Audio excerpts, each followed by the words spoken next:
প্রতিদিন আপনি নামাজ পড়ছেন, কুরআন তিলাওয়াত করছেন আর আল্লাহর দরবারে কাঁদছেন। আপনি নিরন্তর দোয়া করে যাচ্ছেন, কখনো হাত তুলে, কখনো রাতের গভীরে তাহাজ্জুদের সিজদায়, কখনো চোখের পানিতে ভিজিয়ে দিচ্ছেন মনের সমস্ত চাওয়া। কিন্তু প্রশ্ন হলো, এত কিছুর পরেও কেন যেন কিছুই বদলাচ্ছে না? কেন আপনার দুঃখ কেটে যাচ্ছে না? কেন চাওয়া পূরণ হচ্ছে না? এই প্রশ্নটা শুধুই আপনার নয়, অনেক ঈমানদার মানুষও এই অবস্থার মধ্য দিয়ে যাচ্ছেন।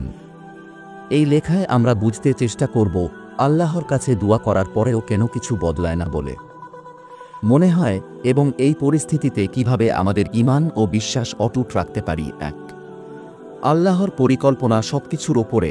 আমরা যা চাই তা সবসময় আমাদের জন্য ভালো নাও হতে পারে। আল্লাহ বলেন, তোমরা হয়তো এমন কিছু পছন্দ করো যা তোমাদের জন্য ক্ষতিকর, এবং এমন কিছু অপছন্দ করো যা তোমাদের জন্য কল্যাণকর। আল্লাহ জানেন, কিন্তু তোমরা জানো না। সূরা আল বাকারা 216। এই আয়াত আমাদের শিক্ষা দেয়, আমরা যেটা চাচ্ছি সেটা না পাওয়াটাই হয়তো আল্লাহর দৃষ্টিতে রহমত। তিনি এমন কিছু জানেন যা আমরা জানি না, তাই কখনো আমাদের দোয়া মঞ্জুর না হওয়াটাও এক ধরনের করুণা। 2 দোয়া কবুলের শর্ত পূরণ হয়েছে কি? আল্লাহ আমাদের দোয়া কবুল করেন, তবে তার জন্য কিছু শর্ত রয়েছে। যেমন হালাল রিজিক খাওয়া। হাদিসে এসেছে, এক ব্যক্তি দুহাত তুলে বলে, হে প্রভু, হে প্রভু, অথচ তার খাবার হারাম, পোশাক হারাম, রিক হারাম। তার দোয়া কিভাবে কবুল হবে? নামাজ কায়েম রাখা। আল্লাহর সাথে সংযোগের মূল মাধ্যম নামাজ। যারা নামাজ ঠিকভাবে আদায় করে না, তাদের দোয়া কবুল হওয়া কঠিন। তাড়াহুড়া না করা। হাদিসে এসেছে, তোমাদের মধ্যে কেউ যেন না বলে, আমি তো দোয়া করলাম। নামাজ কায়েম রাখা। আল্লাহর সাথে সংযোগের মূল মাধ্যম নামাজ। যারা নামাজ ঠিকভাবে আদায় করে না, তাদের দোয়া কবুল হওয়া কঠিন। তাড়াহুড়া না করা। হাদিসে এসেছে, তোমাদের মধ্যে কেউ যেন না বলে, আমি তো দোয়া করলাম কিন্তু কবুল হলো না। বুখারী, মুসলিম। 3 আল্লাহ 3 ভাবে দোয়া কবুল করেন। অনেক সময় আমরা ভাবি আমাদের দোয়া কবুল হয়নি, কিন্তু আল্লাহ তা অন্যভাবে কবুল করেছেন। 1 যা চাচ্ছেন তাই দিয়েছেন। 2 যেটা চাচ্ছেন তা না দিয়ে তার চেয়ে ভালো কিছু দিয়েছেন। 3 এই দুনিয়ায় না দিয়ে কিয়ামতের দিন তার বিনিময়ে অনেক বড় পুরস্কার দেবেন। হাদিসে আছে, কিয়ামতের দিন এক বান্দা দেখবে তার অনেক দোয়া কবুল হয়নি, আর আল্লাহ বলবেন, আমি তা তোমার জন্য জমা রেখেছিলাম, আর আজ আমি তোমাকে তার পুরস্কার দিচ্ছি। 4 দোয়া মানেই পরীক্ষা। আল্লাহ বলেন, আমি অবশ্যই তোমাদেরকে একটু ভয়, ক্ষুধা, সম্পদের ক্ষতি, জানমালের ক্ষয়ক্ষতি দিয়ে পরীক্ষা করব। সূরা আল বাকারা 155। আপনি দোয়া করছেন, কিন্তু আল্লাহ চাইছেন আপনি তার প্রতি কতটা ধৈর্যশীল ও বিশ্বাসী থাকেন সেটি দেখতে। তাই তিনি তাৎক্ষণিক ফল দেন না। 5 শয়তানের ফাঁদ। তোমার দোয়া কবুল হচ্ছে না।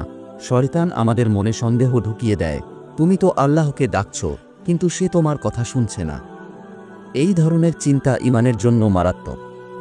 আমরা ভুলে যাই, আল্লাহ সব শুনছেন, কিন্তু সব সময় তাৎক্ষণিক জবাব দেন না। 6 ধৈর্যই হচ্ছে সবচেয়ে বড় ইবাদত। নবী আইয়ুব বহু বছর ধরে কঠিন রোগে ভুগেছেন। তার পরিবার ও সম্পদ সব হারিয়েছেন, কিন্তু কখনো আল্লাহর ওপর থেকে ভরসা হারাননি। অনেক বছর পর আল্লাহ তাকে সুস্থতা ও আগের চেয়ে বেশি সম্পদ ফিরিয়ে দেন। এই ঘটনা প্রমাণ করে ধৈর্য ধরে দোয়া চালিয়ে যাওয়াই আসল সফলতা। 7 আপনি কি শুধু দুনিয়ার জন্য দোয়া করছেন? অনেক সময় আমরা শুধু দুনিয়াবি জিনিসের জন্য দোয়া করি, সম্পদ, চাকরি, বিয়ে ইত্যাদি। অথচ ইসলামে দোয়া এমন হওয়া উচিত, হে আমাদের পালনকর্তা, আমাদেরকে দুনিয়াতেও কল্যাণ দাও এবং আখিরাতেও কল্যাণ দাও, এবং আমাদেরকে জাহান্নামের আগুন থেকে রক্ষা করো। সূরা বাকারা 201। শুধু দুনিয়ার নয়, আখিরাতের সফলতাও চাইতে হবে। 8 আল্লাহ দেরি করছেন, কিন্তু কখনো ভুলে যান না, দোয়া মানেই সাথে সাথে ফল আসবে এমন নয়। হযরত জাকারিয়া নবুয়াত পাওয়ার বহু বছর পর সন্তান লাভের দোয়া করেছিলেন। আল্লাহ কবুল করেছিলেন, কিন্তু সঠিক সময়ে। আল্লাহ কখনো ভুলে যান না, তিনি অপেক্ষা করান, কিন্তু হতাশ করেন না। নয় আপনি কি নিজের দায়িত্ব ঠিকমতো পালন করছেন? শুধু দোয়া করলেই হবে না, আমল করতে হবে। আপনি রিক চাচ্ছেন, কিন্তু আপনি চেষ্টা করছেন না। আপনি বিয়ে চাচ্ছেন, কিন্তু নিজেকে চরিত্রবান ও প্রস্তুত করছেন না। আপনি সফলতা চান, কিন্তু পরিশ্রম করছেন না। দোয়া মানে অলস বসে থাকা না, বরং চেষ্টা। আল্লাহর উপর ভরসা। 10 আপনার প্রতি আল্লাহর বিশেষ দয়া আছে। অনেক সময় আল্লাহ আপনাকে দুনিয়ার কিছু না দিয়ে তার নৈকট্য দান করেন। আপনি তার দিকে ফিরে যাচ্ছেন, চোখে পানি আসছে, নামাজে মনোযোগ বাড়ছে। এটাই তো সবচেয়ে বড় নেয়ামত। দোয়া কবুলের চেয়ে বড় হল আল্লাহর সাথে আপনার সম্পর্ক গড়ে ওঠা। 11 কখনো হাল ছাড়বেন না। দোয়া করা ছেড়ে দেওয়া মানে হেরে যাওয়া। যতক্ষণ পর্যন্ত আপনি আল্লাহর দরজায় আছেন, আপনি বিজয়ী, কারণ আপনি কারো সামনে হাত পাতেননি, কেবল তার কাছেই আপনার সব চাওয়া। রাসূল 7 বলেছেন, দুয়া ইবাদতের মূল। তিরমিজি 12 চোখে দেখা যায় না এমন অনেক কিছুই বদলাচ্ছে। আপনি হয়তো টের পাচ্ছেন না, কিন্তু আপনি প্রতিদিন দোয়া করার মাধ্যমে আপনার পাপ কমে যাচ্ছে, আপনার আত্মা পবিত্র হচ্ছে, আল্লাহর রহমত আপনার ঘিরে রাখছে, আপনি পরীক্ষায় উত্তীর্ণ হচ্ছেন। এগুলো সবই পরিবর্তন, শুধু আপনার চোখে ধরা পড়ছে না। 13 সাহাবারা কিভাবে দোয়া করতেন। হযরত উমর বলতেন, আমি দোয়া কবুল হওয়ার চিন্তা করি না, বরং আমি ঠিকভাবে দোয়া করতে পারছি কি না তা নিয়ে ভাবি। কারণ আমি জানি, যদি আমি আন্তরিকভাবে দোয়া করি, আল্লাহ তা কবুল করবেন।